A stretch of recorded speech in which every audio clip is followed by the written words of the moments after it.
muito procurado na internet, que vai fazer muita diferença na nossa vida. A visita de seres de outros planetas, que nós chamamos de extraterrestres. O que são esses seres?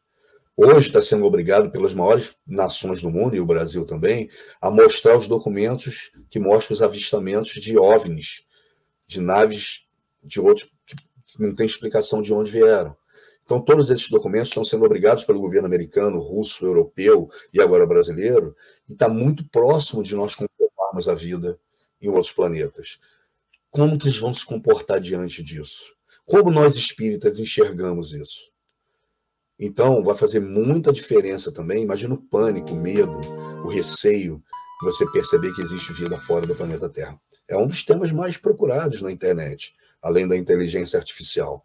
Então, a gente começa a ver que a tecnologia vai fazer uma diferença enorme para nós compreendermos coisas que são quebras enormes de paradigma, como a vida após a morte, a reencarnação, a visita de seres de outro planeta, a mudança de padrão do planeta, como os capelinos chegaram aqui, como isso evoluiu. E nós, espíritas, temos as respostas para isso tudo. Nós, espíritas, viemos há 150, 160 anos discutindo e compreendendo através da filosofia espírita como isso funciona e como a gente tem que se comportar diante disso. E é sobre isso que a gente vai falar um pouco hoje. Nós, às vezes, não paramos para pensar, para entender o quanto nós respondemos dessas questões se estivermos aptos e preparados para falar para os não espíritas. O espírita, em geral, e você pode pegar os grandes oradores espíritas, só falam, ou a maioria deles, 90%, para dentro da doutrina espírita.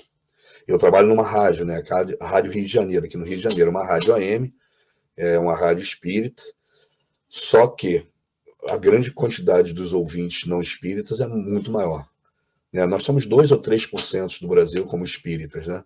Mas 70% dos brasileiros acreditam na reencarnação.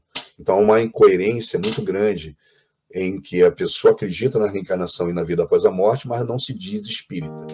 Então, tem muito católico, protestante, umbandistas, candomblistas, até materialistas, que escutam a rádio. E aí eu começo a entender as dúvidas dessas pessoas fora da doutrina espírita, que é muito diferente da nossa maturidade de compreensão. Então é muito interessante essa interação para ver o quanto algumas coisas são simples para nós, mas a maioria dos espíritas e dos não espíritas não perceberam ainda. E a gente vai conversar sobre isso agora. A gente vai conversar a responder essas questões que eu coloquei até agora, que são questões fundamentais para promover essa evolução do planeta com uma tranquilidade maior. O início de tudo que nós temos no universo, vamos falar de um universo como um todo, né? É a Trindade Universal. Isso é a base do Espiritismo. A primeira questão do Livro dos Espíritos é o que é Deus, que é sintetizada pelos Espíritos como inteligência suprema, causa primária de todas as coisas.